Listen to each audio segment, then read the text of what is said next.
A young girl was buried up to her neck for being infertile by her husband until a single rancher of 4 saved her. The Utah horizon bled red as the sun sank behind jagged ridges. Wind carved across the dust-blown flats, carrying the hiss of sand over stone. 2 riders crested a rise, horses restless. One dismounted, shovel in hand. The other stayed astride, watching the young woman kneeling in the dirt, hands bound, hair wild, eyes swollen. Miriam. She had not spoken since dawn. Jeremiah Dalton, her husband of 3 years, stepped toward her. Silver streaked his beard, his eyes pale and deadened. He had been many things: elder, preacher, lawmaker. To Miriam, he was a storm that never thundered, just consumed. 3 years I gave you shelter, food, prayers, he said. And 3 years, no child, not even a sign you ever tried. Miriam's throat burned as she swallowed. God doesn't measure women by their wombs, you said that. I say many things, he replied, eyes like ice. But you are cursed. Every time I touched you, I felt the devil's breath. He nodded to the man beside him. Dig. The shovel bit into the earth, again and again, until there was a hole deep enough to bury what he called failure. They yanked Miriam up. She didn't scream. Not when the shovel hit her ribs. Not when they shoved her down. Only when the sand reached her neck. In 10 minutes, she was buried to her chin. Jeremiah leaned down, his voice low. The old ways are righteous. If God means to spare you, he will send rain. If not, the vultures will come. Please, Miriam whispered. He mounted his horse without another word. The others followed. Their hooves faded into the red dusk. Silence dropped like a curtain. Wind picked up, lashing her cheeks with sand. Her nose bled. Her skin burned. Her body trembled. Trapped. Her breath came shallow, her eyes flicking across the sky. No clouds. Just vultures. Circling. She tried to cry out. Sand filled her mouth. She coughed, gagged, gasped. God, are you watching? Time lost meaning. Her vision blurred. The sun's last light scorched her skin. Her mind flickered, half gone. Then, hoofbeats. Closer. A shadow blocked the sun. Miriam croaked something that wasn't a scream. The rider stopped. A tall man on a roan horse, lean and dust-worn. He looked like someone who had buried more than one thing that mattered. It was Elias Carter, who had not originally intended to take the road. The sun was low, casting shadows of the canyon across the red sand. He was heading home, his pack horse laden with grain, the saddle creaking, the wind tugging at his collar. A man of few words and few smiles, Elias was no stranger to hardship. Life had taught him that most things could be fixed with silence and strong hands. But something drew him off the path.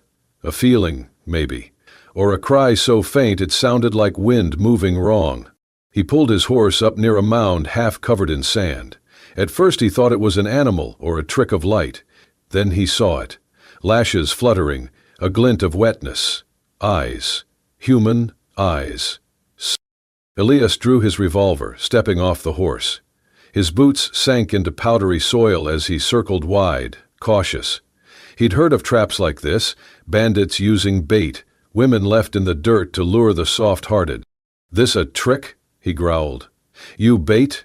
A fugitive wrapped in silk? The eyes blinked. Just barely. Terror lived there, raw and silent. Don't move, he said, though she could not if she tried. Then from the sand, a whisper. Don't go. Her voice was frayed, weak as old rope. Elias stepped closer.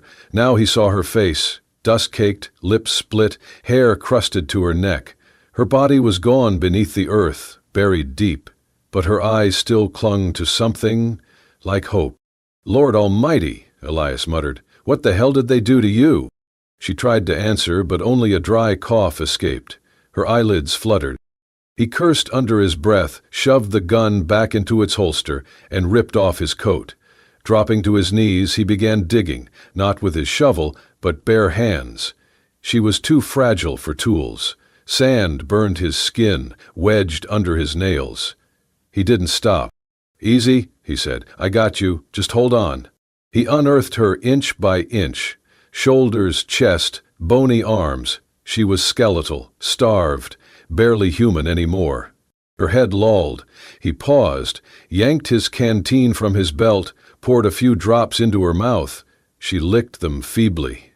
"Slow," he warned. "Too much'll kill you quicker." The sun fell faster than his hands could work. Desert nights came cold. Her breathing grew thinner, her body shivering with collapse. By the time he freed her waist, her eyes rolled back. "Stay with me," he growled. "Don't die. Not after this." Finally, he got her free enough to lift. She was weightless. Wrongly so.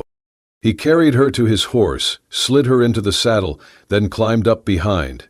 Wrapping his coat around her, he held her with one arm, guided the reins with the other. "Just a little farther," he whispered. "You're not dying out here." She didn't answer. They rode through deepening dusk. The sky turned from gold to violet. Elias kept steady, shifting her upright when she slumped, counting every breath against his chest. By the ridge above his ranch, she was drifting, somewhere between sleep and surrender. "Damn the ones who did this," Elias muttered. "Damn every last one of them." The house came into view, its outline framed by pasture and chimney smoke. The windows glowed. His children would be waiting. At the gate, Elias looked down at the woman resting against him.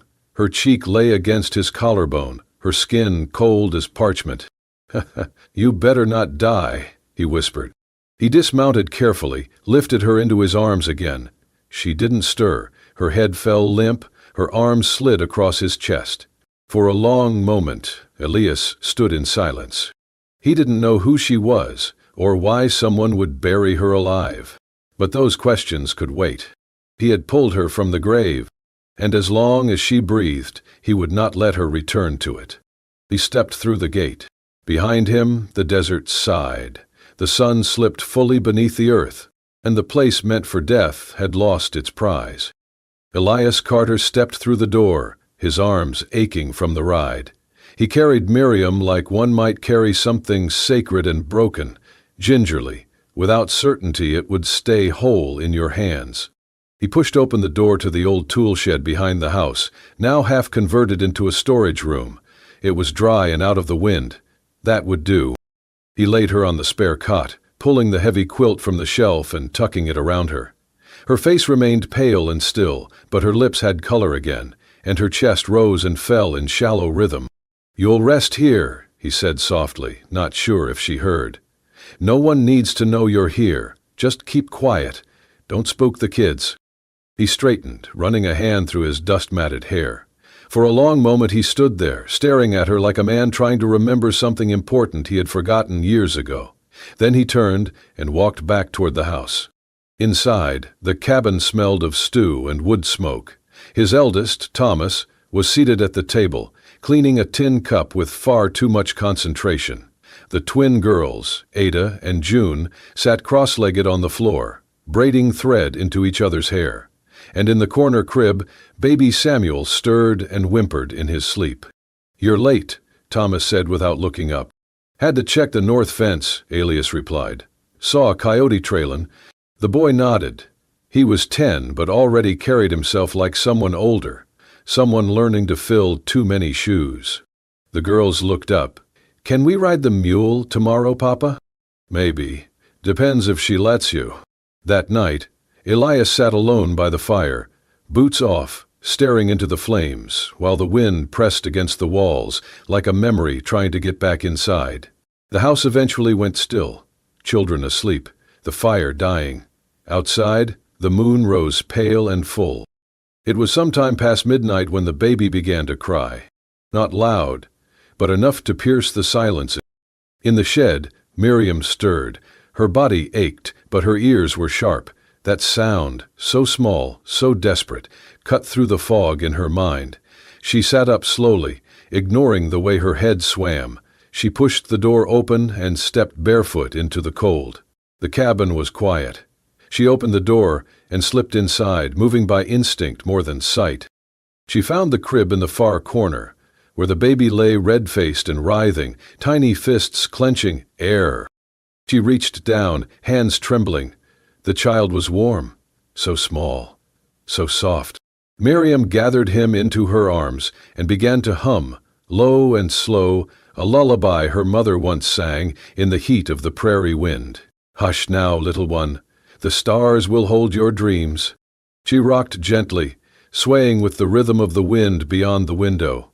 The baby quieted almost instantly, his tiny mouth rooting against her shoulder. She pressed her cheek against his downy hair, whispering more than singing now. What she did not see, what she could not feel, was the presence in the doorway. Elias stood there, silent as shadow, arms folded across his chest. He had awakened the moment Samuel cried, but by the time he reached the room, he found her already there, cradling his son, singing. His fingers tightened around the doorframe. His first instinct was to order her out, to yank the child from her arms. But something in the way she held him, gentle, reverent, as if she were afraid she would break if he let go, kept him still. He watched. She kissed the boy's head, rocked once more, then gently returned him to the crib. She lingered a moment, brushing a strand of hair from his brow before turning to go. Their eyes met. She froze. He said nothing, just a single nod, and then turned away. The days passed in a fragile hush. Miriam moved like a shadow through the Carter ranch, quiet, watchful, never stepping where she was not welcome. She kept mostly to the shed, rising early to sweep, to cook, to fetch water. The children accepted her without question. Ada and June often tugged at her skirts, asking for stories, while Thomas, ever suspicious, still left food outside her door when Elias was away. Baby Samuel, for his part, had stopped crying at night. Elias said little. He watched her closely, as if trying to solve a riddle he never asked for. There was something strange about the woman, not just the scars or the haunted way she flinched at sudden noise, but something deeper, like she was hiding behind her own skin. One afternoon, while repairing the fence along the West Ridge, Elias rode back early and stopped by the post office in town. A package had arrived.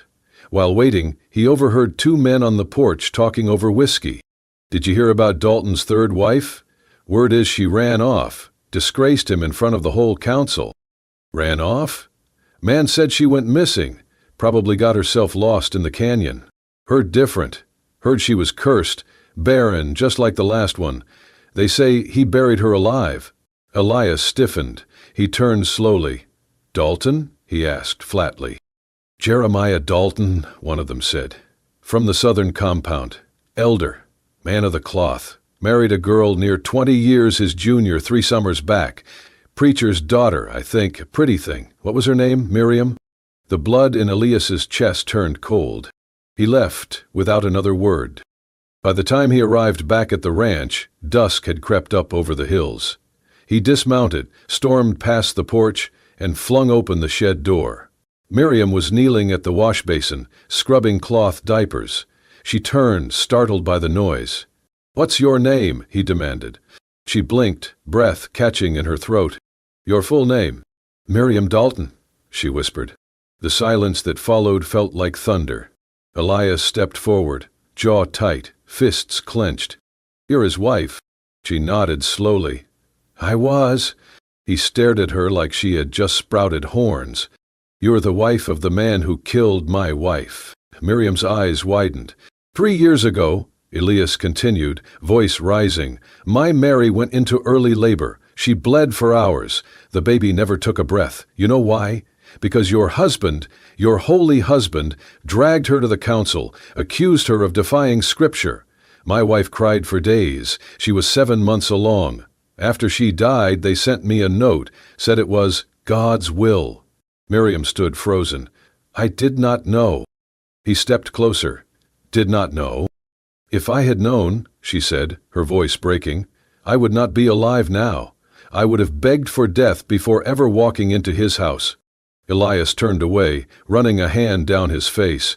The rage inside him was old, but now it had a face. And it was her. "I should have left you in that hole." Miriam said nothing. "Pack your things," he said, without turning back. "You're leaving tomorrow." He shut the door behind him, so hard the walls shook. That night, the ranch went still. Elias sat on the porch, a bottle of whiskey untouched beside him. The stars were sharp, cold pinpricks overhead. He held a small silver locket in his hand, his late wife's. He had not opened it in over a year. Inside was a lock of hair and a note she had written once. "If I don't come back, make sure they never grow up angry." He stared at it until his eyes blurred. Then, from inside the house, a sound. The cry, "Samuel!" Elias stood but did not move toward the door. He hesitated, waited. The crying continued, and then quieted. He stepped silently to the window and peered in. There she was, Miriam. She had crept into the house, barefoot, her shawl wrapped around her shoulders. She lifted the baby, cradling him close, humming some soft lullaby that rose like steam in the warm light. She pressed her cheek against the child's head, whispering to him. Not words Elias could hear, but ones he could feel, and for a moment it was like watching someone return to life. Her eyes closed, tears glistening on her cheeks as she rocked side to side. The baby nestled in her arms like he had always belonged there. Elias didn't move. He couldn't. He just stood there, the locket clenched in one hand, the ghost of his wife in the other, and the woman he had once hated, now holding his son like she had been born to do it. He stayed outside all night. The wind picked up as midnight crept over the ranch, howling softly through the eaves like an old ghost begging to come in. Elias sat alone on the porch, his elbows resting on his knees, staring into the dark with the locket still clutched in his palm. The whiskey bottle remained untouched beside him. He had not spoken since sundown, not to the children, not to Miriam, not even to himself. His thoughts ran in circles, tight, choking loops of fury, guilt, and confusion. She was his wife's ghost in another form, Miriam, the woman he had pulled from the grave and now wanted to bury again, just to silence the ache. But there had been no malice in her hands, no cruelty in her eyes, and she had touched Samuel with something purer than pity. Elias leaned his head back against the wooden post and closed his eyes. The night pressed against him. In that silence, memory took hold. He saw Mary, his wife, lying in bed, pale and trembling, her hands damp with blood. The baby had not come yet. Her lips were cracked. Her eyes, so soft and brown, barely opened as she looked up at him. "If you live," she whispered, "please, don't hate anyone for me." He had promised. With a voice thick and breaking, he had promised. But that promise died with her, or maybe it had just gotten buried, like Miriam. He opened his eyes and exhaled slowly. His chest ached with something heavier than grief now, something like shame. Miriam had asked for nothing. She never defended herself, never pleaded. She cleaned dishes, wiped floors, patched Samuel's old flannel wrap with trembling fingers. He remembered watching her sew it late one night, the needle pricking her thumb, the blood blotted away in silence. He remembered the morning she helped Ada with her braids, humming a song Elias had not heard in years. He remembered the way she had touched Samuel's head, delicate, reverent, not as if he were a burden, but a blessing. And yet he had spit fire at her, called her the name of the man she fled, treated her like a sin instead of a survivor. Elias stood, joints stiff, and stepped quietly inside. The house was dark except for a single lamp still glowing low near the stove. He walked to the counter and filled a tin cup with water from the kettle, then paused. He stared at the steaming pot, then opened the old tea tin his wife used to love. The scent of chamomile hit him like a memory. Eat the leaves? Waited. When the tea was ready, he carried it to the shed door with steady hands. He placed the cup on the ground just beside the step, then pulled a slip of paper from his pocket, creased and worn, written in ink so faint it barely showed. He set it beneath the handle of the mug. He stood there for a long while, fingers grazing the edge of the door, debating whether to knock. In the end, he did not. His voice came out raw, low, barely more than breath. "If you still want to stay, I won't stop you." He swallowed. "If you want to go, just wait till morning. I'll make you some food to take." A beat passed. "I'm sorry." He waited. No sound came from inside. That was fine. He turned and walked back toward the house, footsteps slow, the wind cold on his neck. Behind him, the door creaked open a sliver. Inside the shed, Miriam stared at the cup. The paper fluttered against it.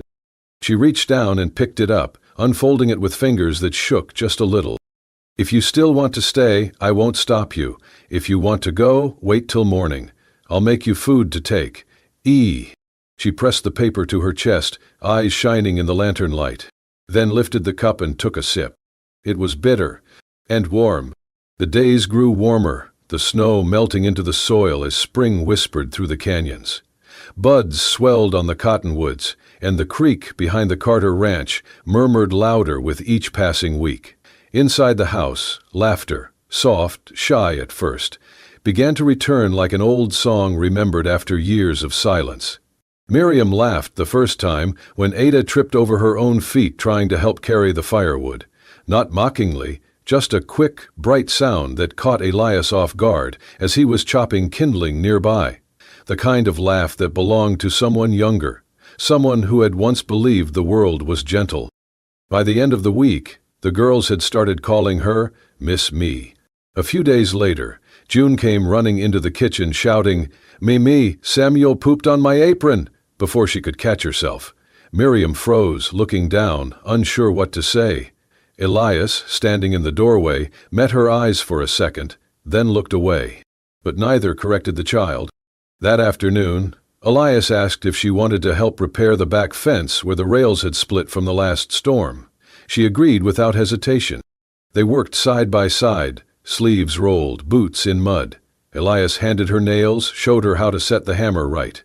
She was clumsy at first, but persistent. "Not bad," he said after she set 3 in a row. "You sure you weren't born on a ranch?" "Only born tired," she quipped, wiping her brow. He smiled, barely, but it stayed longer than it usually did.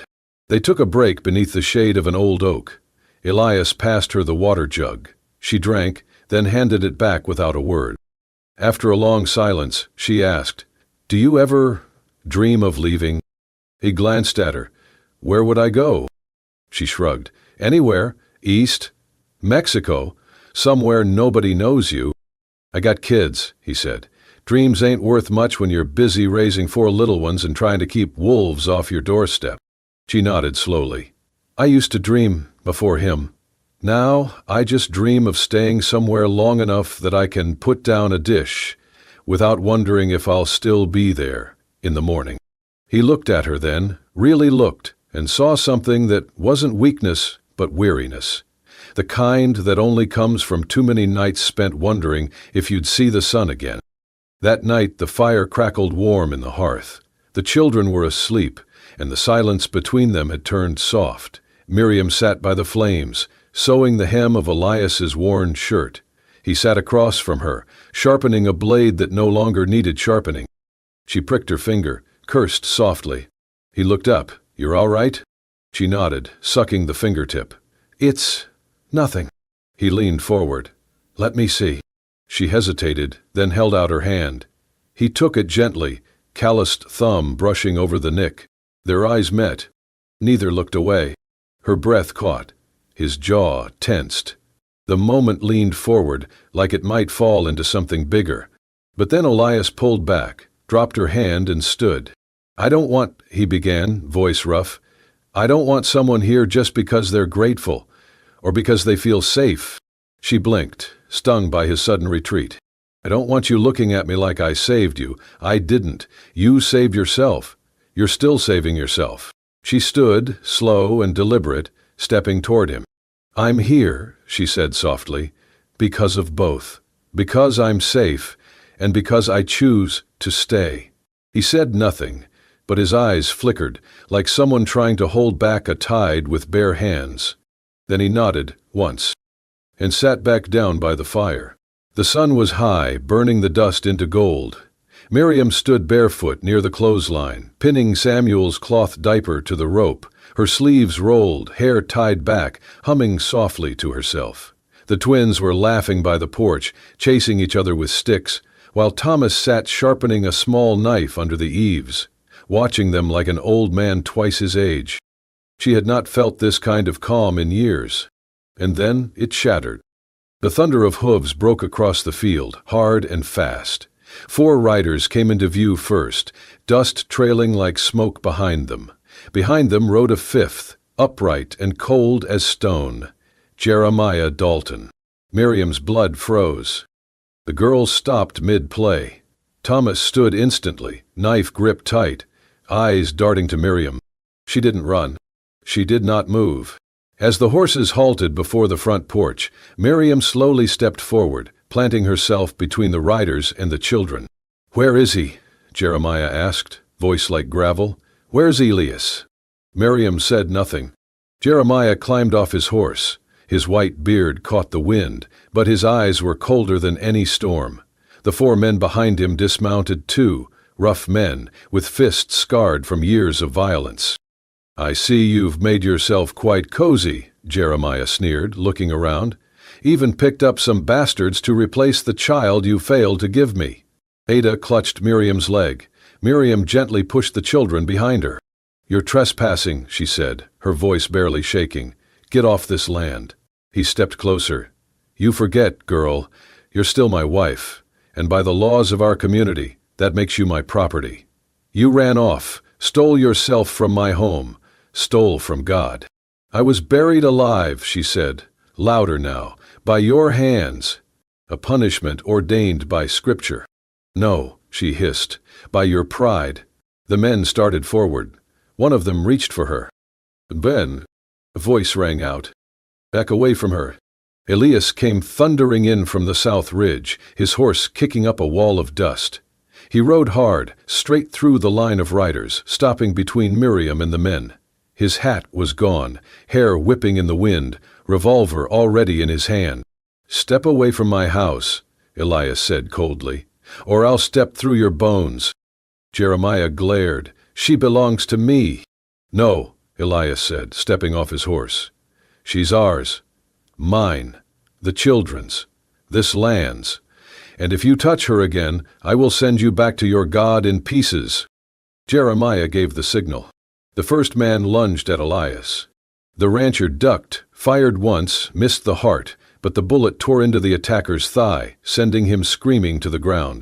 Another came from the side. Elias turned just in time to block with his forearm, but the blade caught his ribs, shallow but bleeding. He fell back a step, gritting his teeth, raising his gun again. Then chaos. The third man tackled Elias, knocking the revolver from his hand. They rolled in the dirt, fists slamming into flesh, the children screaming from the porch. Jeremiah walked forward through the chaos, straight toward Miriam. She backed away, shielding the kids, her hand grasping blindly, until it landed on the oil lamp by the door. As Jeremiah reached for Ada, Miriam screamed. She hurled the lamp. It exploded at his feet, glass and flame licking upward. He stumbled back, cloak catching fire briefly, roaring in shock. Miriam didn't wait. She grabbed the broom propped beside the door and charged. She struck him across the face. Again, and again. "You think I'm still yours?" she shrieked. "You think I'll cower while you take more?" He fell back, hand raised to shield himself, blood at the corner of his mouth. "I am not your wife. I am not that girl in the dirt. I am not yours to bury." The men hesitated. One of them pulled his partner from the ground. Another grabbed Jeremiah by the arm, dragging him back. "Let's go," one of them muttered. "He's not worth it." Jeremiah turned, face bleeding, eyes burning. "You'll regret this." Elias stood now, bruised, holding a broken shovel like a club. "Go home, Jeremiah," he said through gritted teeth, "and pray she doesn't follow." They mounted in silence and rode away. The dust settled. Miriam collapsed to her knees. Elias knelt beside her, blood seeping through his shirt, hand shaking. "You all right?" he rasped. She nodded, breath hitching. "You? I'll live." They looked at each other, no longer strangers, no longer broken, just two people who had stood together when it... Samuel began to cry from inside the house. "Got him," she said softly, rising to her feet. Elias watched her go, and for the first time he smiled. The earth had softened since the last frost. Spring rain had come just enough to break the ground, not enough to flood it. Miriam knelt in the garden beside the porch, hands deep in the dirt, pressing mustard seeds into neat little rows. The soil was warm, the kind that promised life, if you gave it time. Behind her, the wind carried the sound of children. "Mama, is dinner ready yet?" She looked over her shoulder, wiping her brow with the back of her sleeve, smiling. "Almost, darling. Wash up first." The twins raced inside, muddy from whatever adventure they had cooked up in the creek bed. Thomas followed behind, slower, pretending to be annoyed, but unable to hide the grin tugging at his lips. Elias stepped out onto the porch, a soft clunk of boots on wood. He had cleaned up after the fight, though the stitches at his side still pulled when he bent wrong. He carried 2 tin mugs of sweetened tea, handing one down to her. She accepted it, her fingers brushing his. He sat beside her on the step, both of them watching the sun dip lower toward the hills, casting amber light over the pasture. The world felt still, like it was holding its breath, just to let them enjoy this sliver of peace. He set his mug down and reached for her hand. Calloused fingers met smaller ones, worn but gentle. He didn't look at her when he spoke. "Maybe God didn't forget me after all," he said. "Maybe he's just slower than we like." She smiled faintly, eyes fixed on the horizon. "I think he was waiting until we were ready to forgive him." He nodded, his thumb brushing the back of her hand. "Maybe he forgave us too, in some strange way." They sat like that for a while. No more words, no need for them.